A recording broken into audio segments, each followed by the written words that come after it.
Muito bem, então vamos hoje para a última aula. Começou a gravar. Última aula de bioquímica, né? Hoje a gente vai falar sobre lipídios, vai ver estrutura, função, digestão, absorção, transporte e metabolismo. Vai falar um pouquinho sobre dislipidemias, sem entrar muito nas profundezas, porque vocês vão ver isso em outros aspectos, inclusive comigo. Vamos ver talvez fisiologia, patologia. E vamos trabalhar um caso de deficiência de carnitina aciltransferase.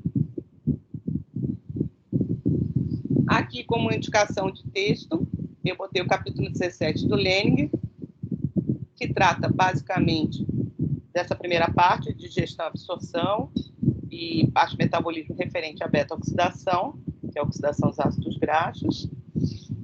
A parte de síntese a gente vai ver um pouco por alto, porque ela requer um detalhamento maior, mas só os princípios básicos para a gente entender as correlações, tá? E tudo dando certo, a gente faz o fechamento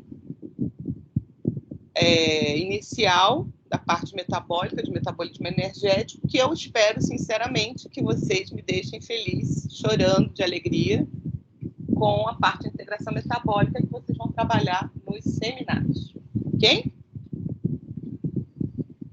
Então, aqui tem um texto que eu coloquei abaixo, que é um texto sobre deficiência de carnitina aciltransferase.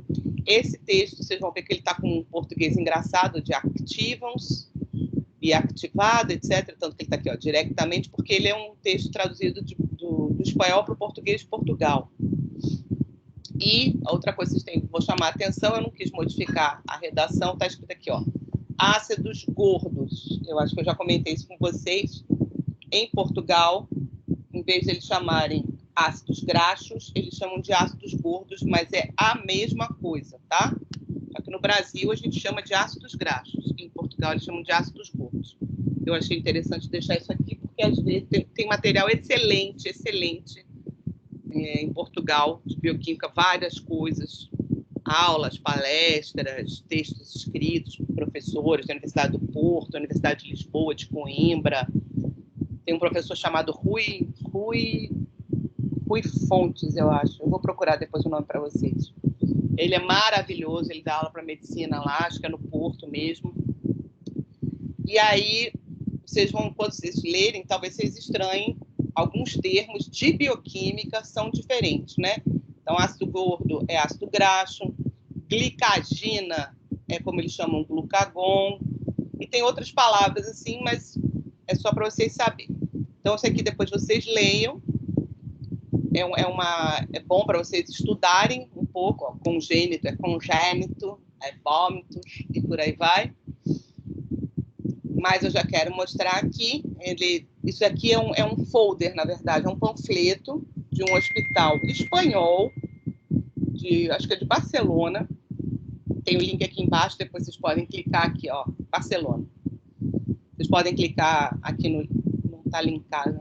Bom, você copia aqui, depois abre no navegador, tem lá o texto original, que aquele não está completo, mas é um informativo, provavelmente que eles dão para paciente, né? Então, aqui ele mostra, essa tabelinha está lá, qual é o defeito, né? Então, qual é a enzima que está defeituosa, qual é o gene que foi afetado, qual é a idade de apresentação, e, na clínica, quais são os órgãos afetados, ou o tipo de problema que você apresenta, e com relação ao que ele chama aqui de bioquímica, são os sinais mais perceptíveis. Aí eu vou chamar a atenção para isso. A gente vai começar a falar de lipídios falando disso aqui, tá? Então, falando. Durante o jejum, exercício prolongado ou em processos febris, lembrando que a gente já comentou isso anteriormente, a febre é um sinal de processos inflamatórios, muitas vezes ligado a algum tipo de infecção, é uma resposta de sistema nervoso central, respondendo à sinalização dada principalmente do sistema imunológico, no caso, do sistema leucocitário, e é uma situação de estresse para o organismo, né? Quando a gente está doente, nosso organismo está estressado. então há um gasto energético grande, como há durante o jejum, como há durante o exercício prolongado, tá? E aí é bom a gente fazer essa diferenciação. Porque, mesmo em atividades esportivas, aí um bom exemplo que eu posso dar para vocês é com relação à corrida. É muito diferente a demanda energética e o tipo de utilização de energia quando, por exemplo, você tem um corredor de metros rasos, 100 metros rasos, 200 metros rasos, né? Vocês pensem aí num corredor desses famosos, ou uma corredora, esses atletas são altamente musculosos, né? Eles têm uma carga muscular altíssima. Enquanto que maratonistas, que também é um tipo de corrida, mas é uma corrida que tem uma outra pegada, né? São corridas de longa distância, os atletas geralmente são extremamente magros. Inclusive, toda vez que tem a corrida de São Silvestre, que vai ter agora, quer dizer, não sei como é que vai ser esse ano, né, por causa da pandemia, mas é uma corrida que tem todos os anos, é uma maratona. Aqui no Brasil, geralmente, quem ganha são os quenianos, etíopes, são os africanos que estão acostumados a correr longas distâncias no deserto e são muito magrinhos, mas eles correm belíssimamente bem porque eles têm um corpo altamente adaptado a esse tipo de exercício. Então, o exercício prolongado, ele está sempre associado a isso, a uma duração muito grande, uma intensidade um pouco menor e uma duração longa. E o exercício intenso, curto, ele tem uma alta demanda muscular, mas é por um curto espaço de tempo. Por exemplo, também levantamento de peso, halterofilismo, coisa do gênero, tá? Arremesso de peso, qualquer atividade assim, que tem uma curta duração, mas que requeira uma demanda energética alta num curto espaço de tempo. Conseguiram entender essa diferença?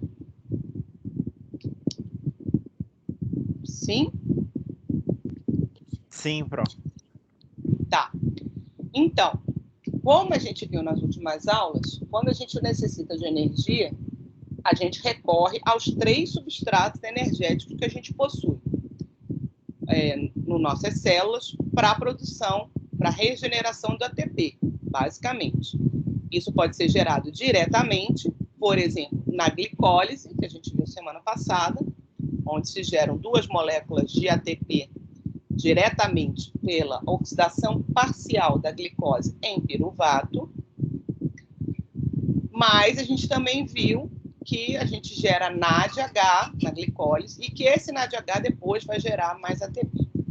Que esse piruvato depois vai se converter em acetil-CoA, após ter uma descarboxilação, vai gerar mais NADH, que depois vai gerar ATP.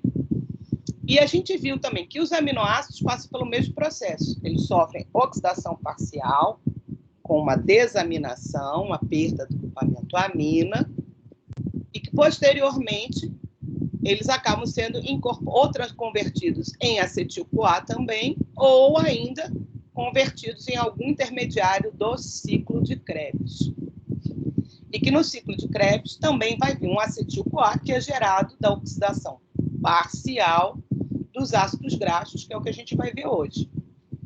Então, esse acetil-CoA que vem tanto da oxidação parcial da glicose, ou seja, do piruvato, né, depois da glicólise, que vem da oxidação do aminoácido ou que vem da oxidação do ácido graxo, tudo vira acetil, que ligada com a enzima A vai ser oxidado no ciclo de Krebs, onde vão sair mais 2 moléculas de CO2 e vai se produzir NADH, FADH2 e GTP, que a gente viu que pode ser utilizado por outros processos celulares, mas também pode ser convertido em ATP, fazendo uma troca do fosfato, do GTP com o ADP, gerando GDP e ATP.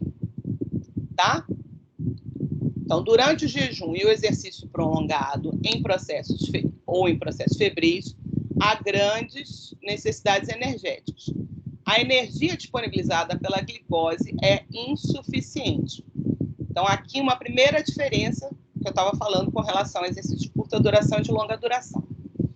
No exercício de curta duração, a gente tem uma grande utilização de glicose, porque a glicose gera 2 ATPs de uma forma rápida na glicólise. E que muitas vezes, pela oxigenação baixa, porque a demanda de oxigênio aumenta, então às vezes não é suficiente para fazer a oxidação completa no músculo, esse piruvato gerado na glicólise é transformado em lactato. E esse lactato é mandado para o sangue e pode ser encaminhado até o fígado para ser convertido novamente em glicose pela gliconeogênese.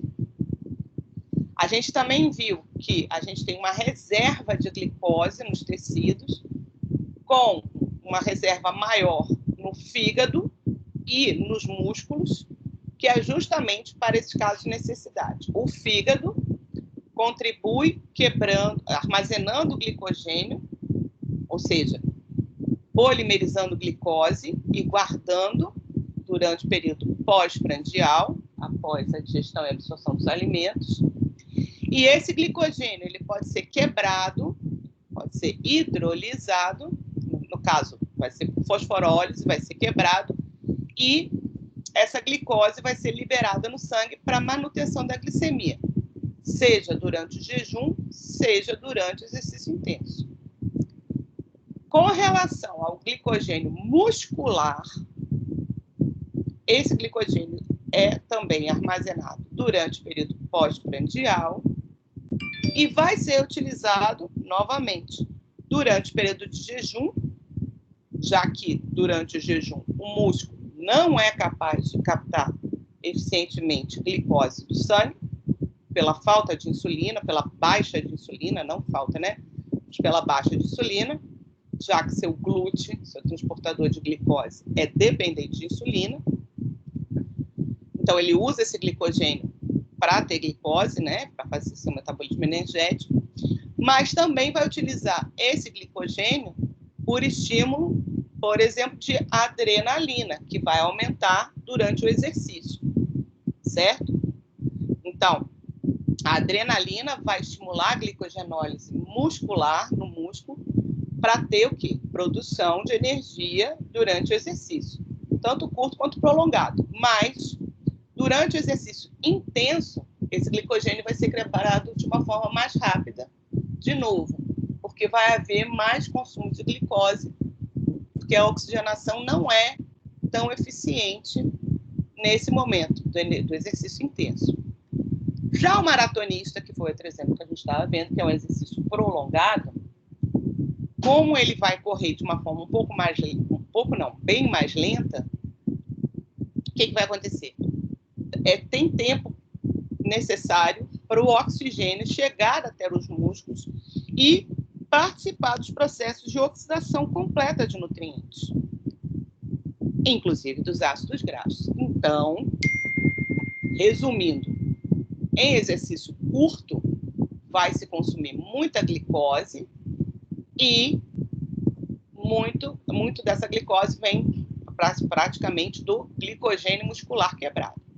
No exercício de longa duração, vai usar o quê? Vai usar glicose também, mas vai utilizar muito ácido graxo, tá? Então, o ácido graxo vai ser mobilizado do tecido adiposo, vai chegar no músculo e, chegando no músculo, ele vai ser oxidado, gerando bastante NADH e FADH2, que vai gerar uma montanha de ATP. Porque, como a gente já comentou anteriormente, uma molécula de ácido graxo, ela é muito mais reduzida e muito maior do que qualquer açúcar, do que qualquer aminoácido. E, portanto, o conteúdo energético de uma molécula de ácido graxo é muito maior. A energia contida naquela molécula é muito maior do que no açúcar, do que num aminoácido, tá? Então, ele está falando aqui. No jejum, no exercício prolongado, no processo de febris, há grandes necessidades energéticas, a energia disponibilizada pela glicose é insuficiente, aí iniciando-se a mobilização dos ácidos graxos a partir do tecido adiposo. O tecido adiposo está distribuído em todo o organismo, tá? Mas a gente também já comentou isso, eu até fiz vocês lembrarem de carne de vaca, por exemplo, que a gente consegue ver grandes camadas de tecido adiposo junto com tecido muscular. E isso é proposital. Então, todo o tecido muscular ele vai ser revestido de uma grande camada, maior ou menor, dependendo do indivíduo, óbvio, de tecido adiposo, que é um tecido especializado em armazenamento de energia sob a forma de triglicerídeos.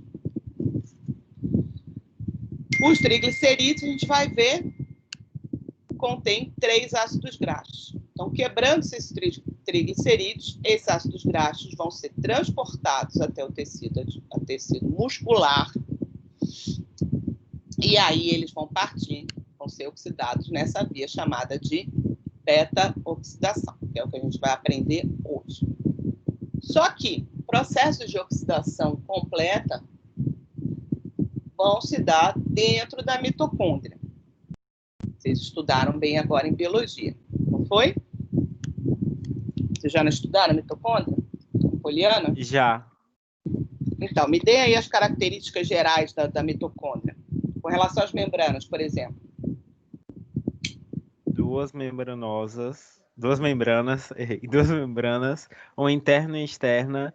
Dentro da membrana interna tem a matriz e tem um espaço intermembranoso entre a membrana interna e a membrana externa. Pronto. E qual é a diferença da membrana externa para a interna? A mais evidente. A externa é similar com o... É similar ao... esqueci o nome. A membrana... é isso mesmo. É isso? Ela tem uma bicamada fosfolipídica. É isso? Eu tô doido. Toda membrana é composta por fosfolipídios. Aí o que vai mudar de uma membrana para outra? É o tipo de ácido graxo ligado ao fosfolipídio, certo? A gente vai ver isso. Mas todas elas têm fosfolipídios, têm colesterol na gente, né? Os animais têm colesterol e têm proteínas associadas à membrana, certo? Essas proteínas de membrana, vocês aprenderam agora, que vocês tiveram aula de membrana que eu vi lá no programa, tem proteínas de membrana que vão regular tudo que acontece na célula, inclusive entrada e saída de substâncias. Concorda?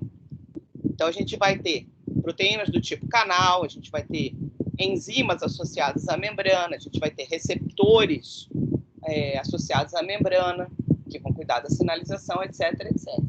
Então, a especificidade de cada membrana biológica está proporcionalmente de acordo com a qualidade, o tipo de proteínas de membrana que ela possui. E o que entra e sai de uma célula, a gente já falou sobre isso quando falou de glúten, é totalmente dependente de ter ou não essa proteína transportadora. Com a mitocôndria não é diferente. Então, a mitocôndria é como se fosse uma célula dentro da célula, né? E essas duas membranas, elas se diferenciam justamente por isso. A membrana mais externa, ela possui um grupo de proteínas de transporte. E a membrana interna possui outro grupo de proteínas de transporte. Por quê? Há coisas que ocorrem no espaço intermembranar e há coisas que ocorrem na matriz mitocondrial. Os processos de oxidação completa de nutrientes, eles vão ocorrer dentro da matriz mitocondrial. Certo? Então, a seletividade dessa membrana interna é altíssima. Tá? Vocês não aprenderam essa história da seletividade?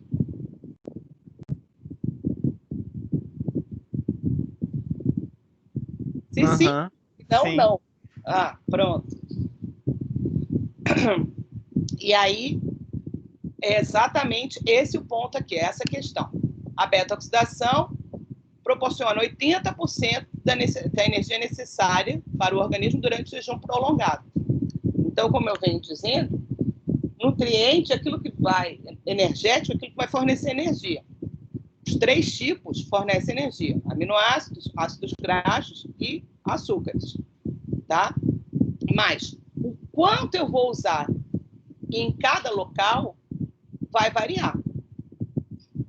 Em geral, a gente vai consumir mais ácidos graxos durante o exercício físico prolongado e durante o jejum. Todo mundo sabe, quanto você ficar mais tempo você ficar em jejum, até a modinha agora fazer jejum para emagrecer, mas infelizmente muita gente no mundo faz jejum forçado porque não tem o que comer. O que se observa? A pessoa emagrece. E o que significa emagrecer? Pode ser simplesmente perda de água, que ocorre, mas a perda de massa gorda, que é justamente perda de gordura do tecido adiposo. Em casos de jejum extremo, como em casos de nutrição severa, o pessoal de anorexia deve falar sobre isso, você, além de perder tecido adiposo, você também vai perder tecido muscular, que a gente aprendeu umas 2 aulas atrás, tem a ver com a proteólise muscular. A proteína muscular, naquela situação, ela serve como reserva de aminoácidos. Como se fosse um polímero de aminoácidos que vai ser utilizado. Esse aminoácido pode ser utilizado para ser oxidados diretamente, produção de energia, ou ainda, e são muito utilizados para manutenção da glicemia através da gliconeogênese, que vai ocorrer no fígado e nos rins. Ok? Então, a carnitina, que muita gente já deve ter ouvido falar, é uma molécula que a gente sintetiza, 25% da carnitina que a gente tem no nosso corpo. A gente mesmo tem mecanismo de sintetizar, ela é sintetizada a partir de aminoácidos, e a gente também obtém ela na dieta, tá? Então, mesmo que você não coma carnitina, você vai produzir. Ela entra na célula através da membrana plasmática mediante um transportador de carnitina. Essa enzima, que é uma das que está associada a um problema inato, uma doença hereditária, congênita, carnitina palmitoiltransferase 1, vai ativar os ácidos graxos que chegam no citoplasma da célula para que eles possam ser transportados para dentro da membrana mitocondrial interna. E dentro dessa mitocôndria, dentro dessa membrana, nesse espaço intermembranar, vai ter uma outra enzima, que é a CPT2, que vai transferir, então, isso para dentro da matriz mitocondrial, para que, enfim, comece a oxidação dos ácidos graxos. Então, entendam, se o ácido graxo chegar à célula, ele é transportado para dentro, saiu o tecido adiposo, chegou na célula muscular, entrou no citoplasma, chegou ao citoplasma da célula. Se ele não for transportado para dentro da mitocôndria, ele não será oxidado. Porque as enzimas que fazem a oxidação do ácido graxo estão dentro da mitocôndria, lá na matriz. Portanto, se houver deficiência de carnitina ou se houver algum defeito em alguma dessas enzimas, esse transporte não vai ocorrer e, portanto, também não vai ocorrer a oxidação dos ácidos graxos.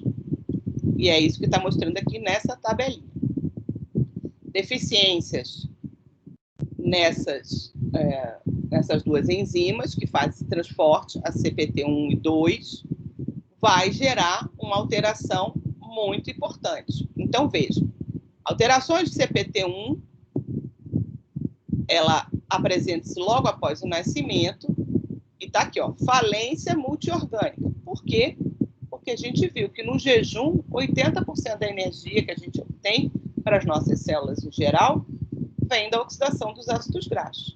Se o ácido graxo não chegar na matriz mitocondrial, isso não vai nem acontecer.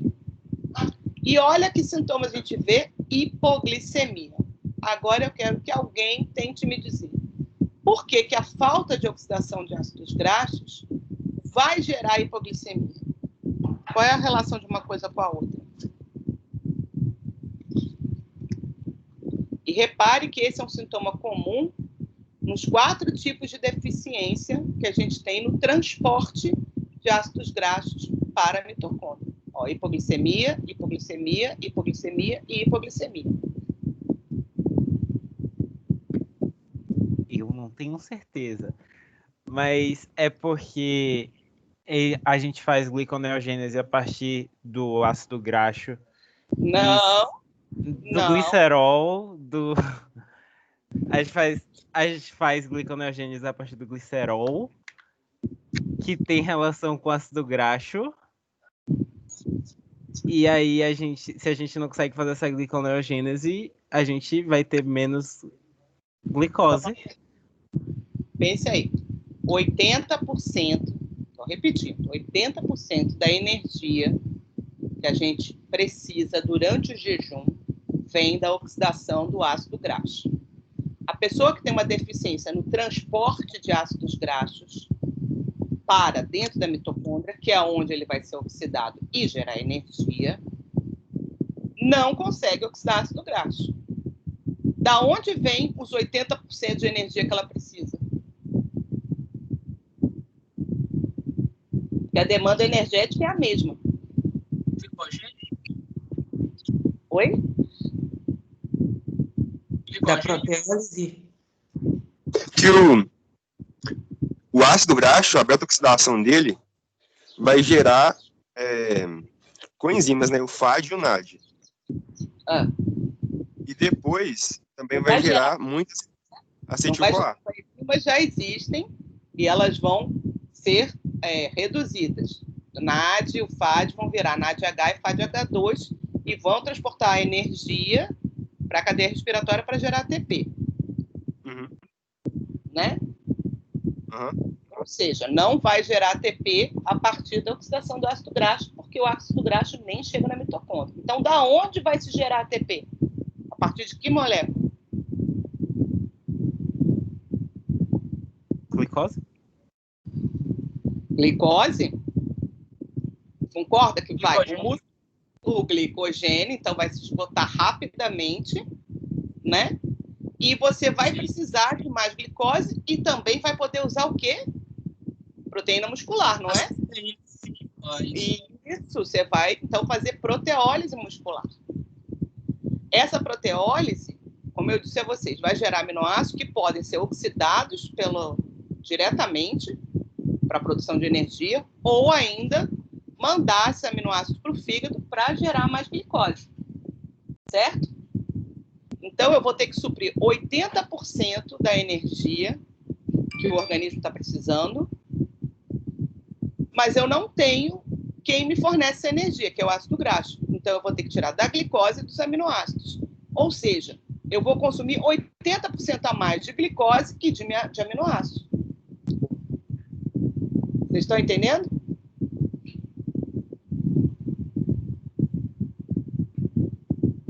É uma questão de demanda. Lembra sempre da necessidade. O gasto de energia, eu preciso de 100 ATPs. Esses 100 ATPs, vamos botar assim, para fazer um determinado movimento. Eu estou correndo. Não, eu estou em jejum. Pronto, eu estou em jejum muito prolongado. Então, em jejum, eu estou sem comer. Então, meu organismo ele pode usar o quê? Minhas reservas energéticas. Quais são minhas reservas energéticas? Glicogênio, os triglicerídeos, que contêm os ácidos graxos, e os aminoácidos, que estão armazenados na proteína. Concorda? Então, é a proteína muscular, o triglicerídeo e o glicogênio. São as minhas 3 reservas de energia que eu posso usar e uso durante o jejum. Aí eu estou dizendo, se eu precisar de 100 ATPs para fazer determinado exercício, movimento, sei lá, para respirar, que seja, eu preciso de 100 ATPs. 80 ATPs eu vou produzir a partir da lipólise do triglicerídeo e da oxidação do ácido graxo que veio desse triglicerídeo. E os outros 20 ATPs eu vou produzir a partir da oxidação do aminoácido e da oxidação da glicose. Quando eu não posso oxidar ácido graxo, da onde eu vou conseguir os outros 80 ATPs?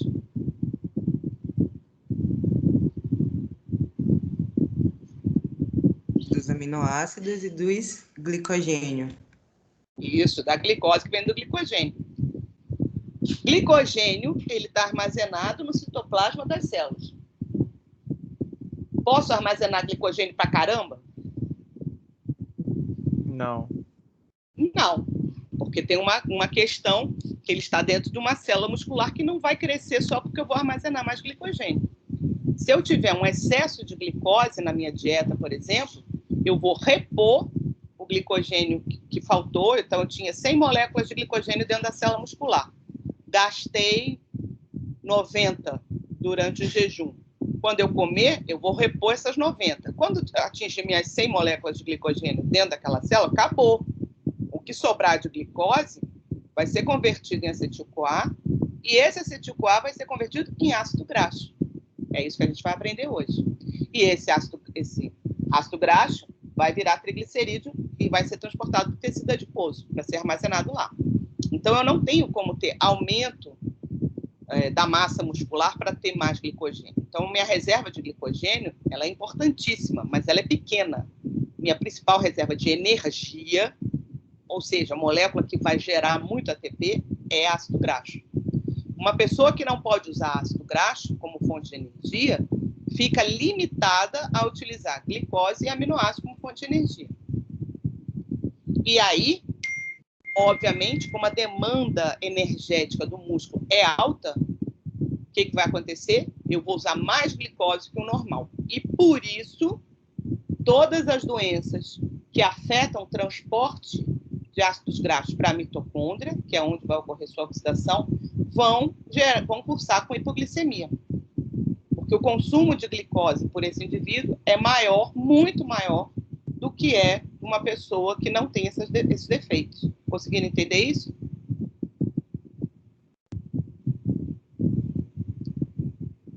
Sim ou não? Ô, Pro, essa parte aí do final sobre as doenças, eu não entendi muito bem, não. Repete aí, por favor. O que você não entendeu, especificamente?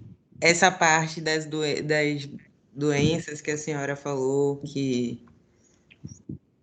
vão acontecer. Começou. A gente está falando, esse texto trata-se sobre deficiência. Não, essa parte só do final aí agora, a sua última fala. O resto eu já entendi. Nessa parte aí, a sua última fala, eu não entendi muito bem. Estou dizendo que as doenças genéticas que afetam o transporte de ácido graxo para a matriz mitocondrial impedem a oxidação de ácido graxo. Porque se o ácido graxo não chega na matriz mitocondrial, ele não vai ser oxidado. E aí eu estou dizendo que todas essas doenças cursam com hipoglicemia. E por quê?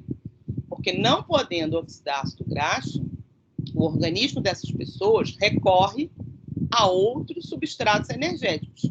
Principalmente quem? A própria glicose. Então, essas pessoas têm um consumo de glicose pelas células muito maior do que o indivíduo que não apresenta essas doenças. Por isso, todos eles têm hipoglicemia. Por quê? Porque todos esses tipos de pacientes não conseguem oxidar ácido graxo. Entendeu agora? Entendi, era essa parte da hipoglicemia mesmo, obrigada. Outra coisa que a gente vê em comum é que elas são hipocetóticas, ó. Essa e essa. O que é isso? Quer dizer que a produção de corpos cetônicos nesses indivíduos também é baixa. E por que é baixa? A gente vai ver como é que se sintetiza o corpo cetônico, mas a gente já viu, quando falou sobre glicemia, que numa situação normal de um indivíduo saudável, sem nenhum defeito genético, quando nós temos hipoglicemia, a gente passa a oxidar mais ácidos graxos. E a gente também passa a gerar mais corpos cetônicos. Então, no indivíduo saudável, a hipoglicemia que ocorre no jejum, ela é sempre acompanhada por uma hipercetose. A gente vai ver um aumento da produção de corpos cetônicos. Corpos cetônicos são gerados a partir da oxidação de ácidos graxos lá no fígado. Ou seja, se eu não consigo oxidar ácido graxo, eu também não consigo produzir corpos cetônicos. E por isso, todos eles têm hipocetose associada à hipoglicemia. A gente vai ver isso em detalhes já. Aí, o que vai diferenciar também? é a quantidade de carnitina, que eu falei. Carnitina é uma molécula importantíssima para fazer esse transporte. Então, a gente tem que ter a carnitina e as enzimas envolvidas no seu transporte. Se a carnitina estiver baixa, que é o caso aqui é um defeito da produção de carnitina. Mesmo eu tendo as enzimas na membrana da mitocôndria funcionando bem, sem carnitina eu não consigo fazer transporte. Mas você veja, aqui é precoce ou tardia. Por quê? Se eu tiver uma alimentação que supra a quantidade de carnitina, eu posso resolver esse problema. Consigo controlar melhor. Nesse caso aqui, da CPT1, que é a primeira enzima que a gente vai ver, a carnitina está aqui, M, a carnitina é normal. Então, você dosa no indivíduo, você não vai ver nem a carnitina baixa, mas vai ver um grande número, um aumento de acilcarnitinas. O que é acilcarnitina? É quando a carnitina se liga ao ácido graxo para que ele seja transportado. Por que aumenta? Porque depois que se forma essa acilcarnitina, ela vai entrar por essa enzima, que nesse indivíduo está defeituosa. Então, a gente não vai conseguir, de novo, fazer o transporte, e aqui é uma doença muito mais difícil de você cuidar, por isso ela é precoce, se apresenta logo após o nascimento, e por isso ela gera uma falência multiorgânica, porque todos os órgãos são afetados e não consegue utilizar ácido graxo como fonte de energia. Tá? E na CPT2, que é o que vai transportar do espaço intermembranar para dentro da matriz, que é o outro defeito, mesma coisa, polissemia, hipocetose, vai ver uma baixa de carnitina, porque vai ter a ligação à acilcarnitina, mas ela não vai conseguir entrar, e ainda vai apresentar, mioglobinúria, que a gente também talvez veja aqui, dependendo da intensidade do exercício. O que é mioglobinúria? O que é úria? A gente já aprendeu. Toda vez que fala, não sei o que lá, úria, quer dizer o quê? Presente na urina? Uhum. Significa que a gente está eliminando determinada substância pela urina. Glicosúria é quando a gente elimina glicose pela urina. Por quê? Porque ela está alta no sangue. A gente sempre vê hiperglicemia associada à glicosúria. Cetonúria é quando a gente elimina corpos cetônicos pela urina. Quando é que isso acontece? Quando a gente está com hipercetonemia, um aumento de corpos cetônicos no sangue. Coisa que a gente observa, por exemplo, no diabetes mellitus. Mioglobinúria é o que, então?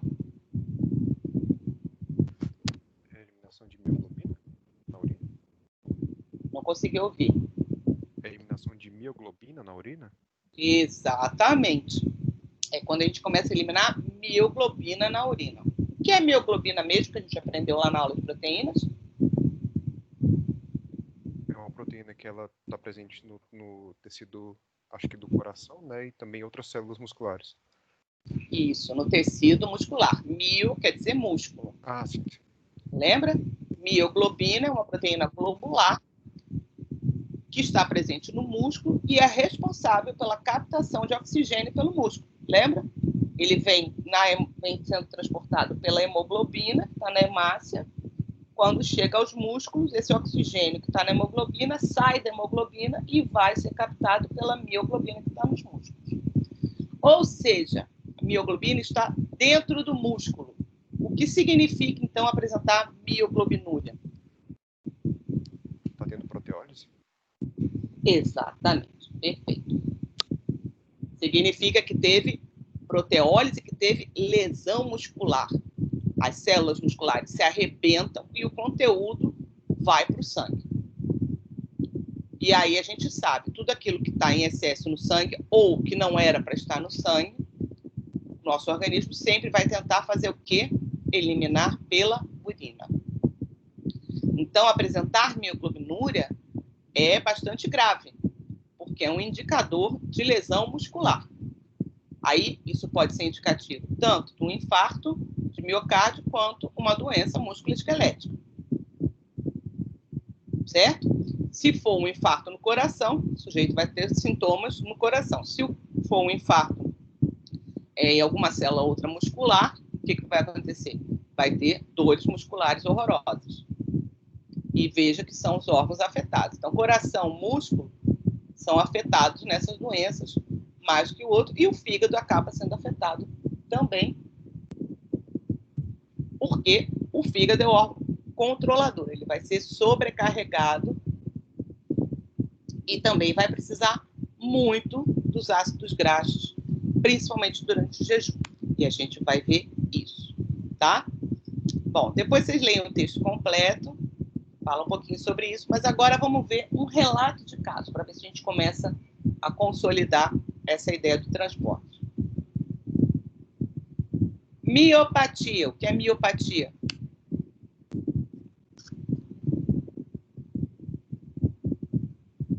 Doenças relacionadas ao tecido muscular? Exatamente. Miopatias são uma grande entidade de doenças que afetam tecido muscular.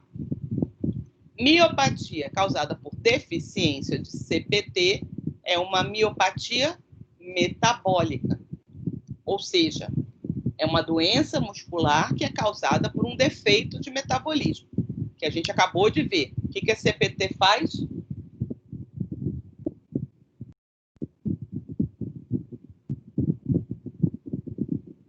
Transporta a carnitina com ácido graxo para dentro da mitocôndria. Exatamente. A CPT, as duas CPTs, vão fazer o transporte do ácido graxo do citossol para a matriz mitocondrial, que é onde vai ocorrer a beta-oxidação, tá? Então, aqui é um caso de uma família. Nesse artigo, lá embaixo tem o link, vocês vão ver, nele tem até um heredograma, não sei se vocês lembram o que é um heredograma, mas é aquilo que se faz para avaliar doenças genéticas, né? E aí é muito comum em doenças genéticas que irmãos apresentem a mesma doença, já que ela é transmitida pelos pais. Aqui, nesse artigo, ele fala de 2 irmãos, mas existe um terceiro irmão na história, que tem sintomas mais leves. Os 2 irmãos, desde a infância, apresentavam dores musculares após exercício prolongado, então a gente viu por quê, ou exposição a frio. Por que exposição ao frio também vai dar dor muscular? Vai dar contração. Porque é um estresse para o organismo, você também vai precisar ter atividade muscular aumentada, e a gente já viu que o músculo vai precisar dessa energia da oxidação dos ácidos graxos, que nesse indivíduo não vai acontecer. Diminuição da força à medida que o exercício continuava. Por que diminui a força? Porque a força é proporcional à quantidade de ATP que você é capaz de gerar. Se ele não pode gerar ATP, obviamente a força vai diminuir. Um deles desenvolveu mioglobinuria recorrente, ou seja, ele sempre estava tendo eliminação de mioglobina na urina. E em um episódio apresentou insuficiência renal aguda, necessitando de diálise peritoneal. Ou seja, o rim começou a ter uma falha importante, aguda, devido a essa mioglobinuria recorrente. Porque mioglobina é uma proteína grande, então o rim ele tem que se adaptar para fazer essa eliminação. E isso não é bom, isso acaba sendo tóxico para o rim.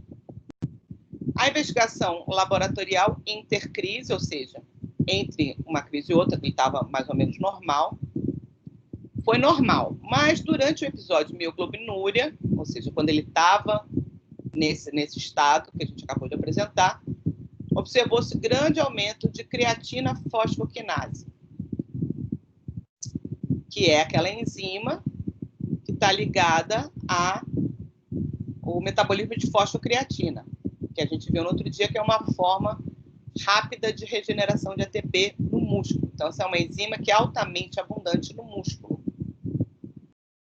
A eletromiografia, ó, é um exame de imagem com elétron, com eletricidade no músculo, vai medir a condutância elétrica no músculo. Foi normal. Foi normal, não. Foi sugestiva de um processo de desnervação. Isso é um termo bastante antigo, mas isso tem a ver com o quê?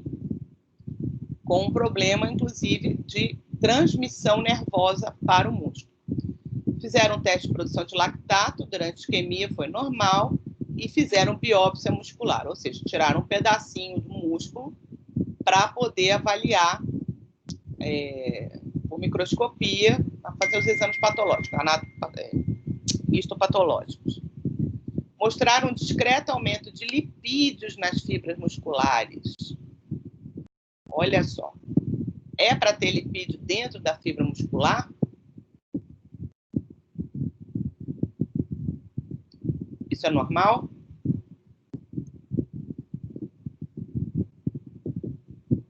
Não. Não. Se está se acumulando, significa o quê? Que o lipídio chegou ao músculo, mas ele não foi oxidado. E uma maior atividade da desidrogenase succínica, que é a succinato desidrogenase, na histoquímica, que é uma enzima envolvida no ciclo de Krebs.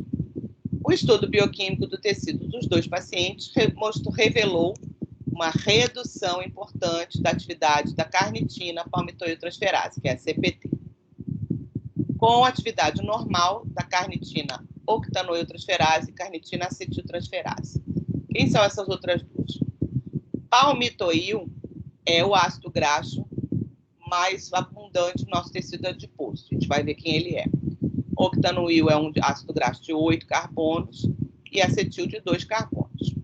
Vamos olhar o caso. Paciente com 25 anos, branco, desde os 7 anos, então você vê, é tardia, não é precoce, não foi logo após o nascimento. Após exercícios físicos prolongados, como jogar futebol, começou a sentir dores musculares que aumentavam gradativamente a intensidade, conduzindo à rigidez muscular com dificuldade de executar qualquer tipo de movimento. Isso é indicativo de que falta de energia no músculo. O músculo não tem ATP suficiente, ele para de contrair. Então, o indivíduo perde a força, o músculo se contrai e não consegue relaxar, e o indivíduo sente dor. Permanece com dores por 2 ou 3 dias, havendo necessidade de repouso no leito para alívio completo. Ou seja, ele tem que deixar o organismo repousar, parar de fazer qualquer atividade, se alimentar novamente para que as dores passem.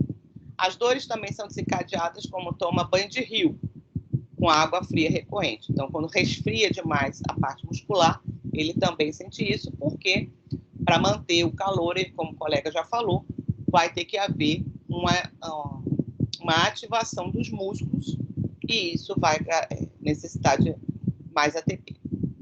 Nos últimos 2 anos, coincidentemente, as crises de dores musculares apresentam mudança de cor na urina. Aí eu quero ver se vocês estão sabidos. Qual foi o sintoma que eu falei que tem? Globinúria. Isso, mioglobinúria. Mioglobina tem cor? Vermelha. Ah, por quê? Presença de ferro. Exatamente. A mioglobina é uma M-proteína. Ela tem um grupamento M, com átomo de ferro dentro. Esse ferro pode estar na forma oxidada, se estiver ligado ao oxigênio, ou desoxidado, se estiver desligado. Então, a cor vermelha, ela vai ficar entre vermelha e marrom, mais claro ou mais escuro, dependendo se ele está oxidado ou não. Quando a mioglobina é eliminada na urina, ela vai ter oxidação e vai ficar marrom. Então, a urina toma cor de chá forte. Ela vai ficando com aquela coloração de chá forte mesmo, de chá preto. Aspecto que desaparece ao mesmo tempo que os sintomas musculares, ou seja, quando a urina se torna clara, os sintomas musculares cessam.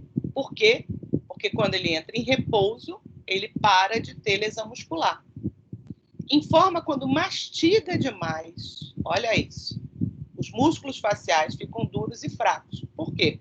Mastigação envolve atividade que requer muito ATP de toda a musculatura facial.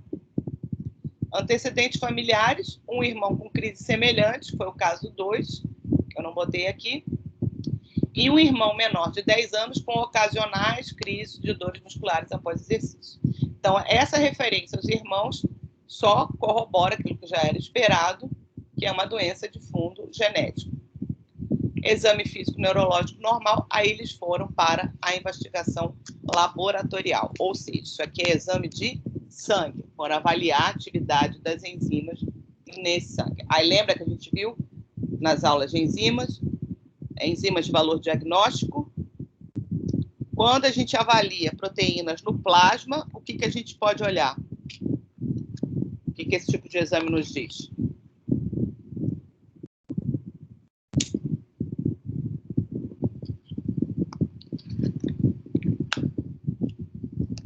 Hein, gente?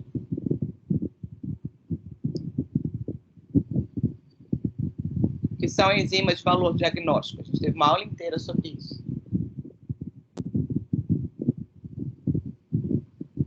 São enzimas que se encontram em determinado tecido e que, se você encontra ela em valores alterados, quer dizer que pode estar relacionado a algum problema nesse tecido. Se encontra valores alterados aonde? No plasma. Isso. Então, são indicadores de lesão, não é? De morte celular. Como cada enzima é específica de determinado tecido, pelo aumento daquela enzima no sangue, significa que houve uma lesão naquele tecido onde originalmente ela estava, e quanto maior for esse valor, maior vai ser a gravidade da lesão. Concorda?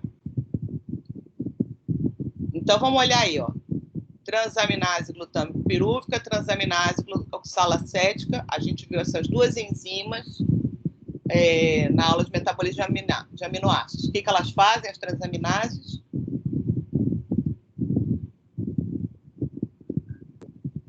Transferem grupamentos aminos. Isso. De quem para quem?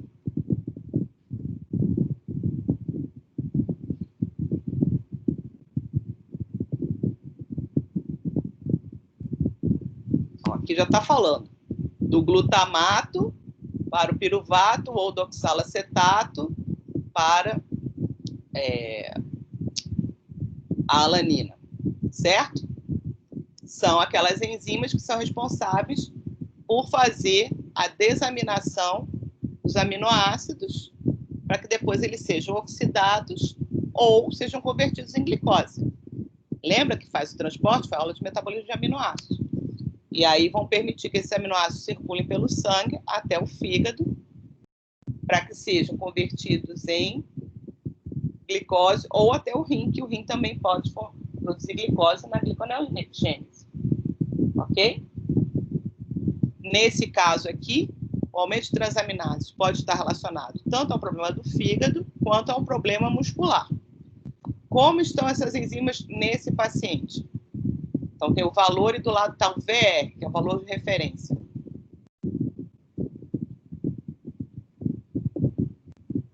Normal. Então, normais. Então, isso aqui não foi um problema aqui. Isso ele estava em intercrise. Creatina fosfoquinase, como é que estava? Baixa. Estava até baixa. Isso no sangue. Aldolase.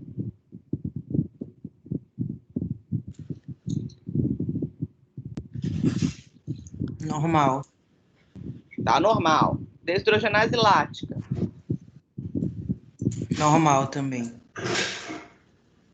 E a CPC? Muito baixa. A aldolase, ela também é marcador de lesão muscular. A CPT estava incrivelmente baixa, né? Nesse caso aqui, essas enzimas foram dosadas no sangue e essa enzima aqui é dosada lá na célula. A carnitina no músculo e no plasma, como é que estava?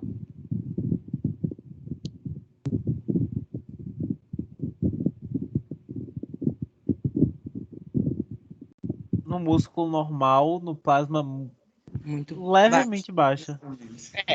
Próximo do normal, né? Então, de tudo isso que a gente viu aqui, o que está realmente alterado é a CPT. Então, não é um problema associado, por exemplo, à carnitina. Fez uma prova de produção de lactato basal, tá aqui com um basal de 1,98. O controle é 2,92. Então, assim, o máximo que pode chegar a 2,92. Fez o exercício, viu a produção de lactato. Lactato a gente viu. Fez um exercício intenso, vai quebrar a glicose no músculo, até piruvato. Esse piruvato é convertido em lactato, esse lactato vai para o sangue. Todo mundo faz isso. Então, estava normal. Seguido de 1 minuto de circulação muscular, foi normal. Tá, beleza. Fez o exercício curtinho. Aí ele foi fazer o exercício prolongado, que é quando ele tinha queixa. Desenvolveu severa mialgia. O que é mialgia? Dor no músculo. Exatamente. Então, era a queixa principal dele, com contraturas e mioglobinuria. O que aconteceu aqui? Por que deu mialgia? Porque tinha pouca energia. Tinha pouca energia. O que aconteceu? O músculo começou a se lesionar para quebrar Isso. proteína. A mialgia, a dor no músculo, foi porque ele teve essas contraturas e começou a ter lesão muscular. O músculo se lesionou, liberou mioglobina no sangue e começou a eliminar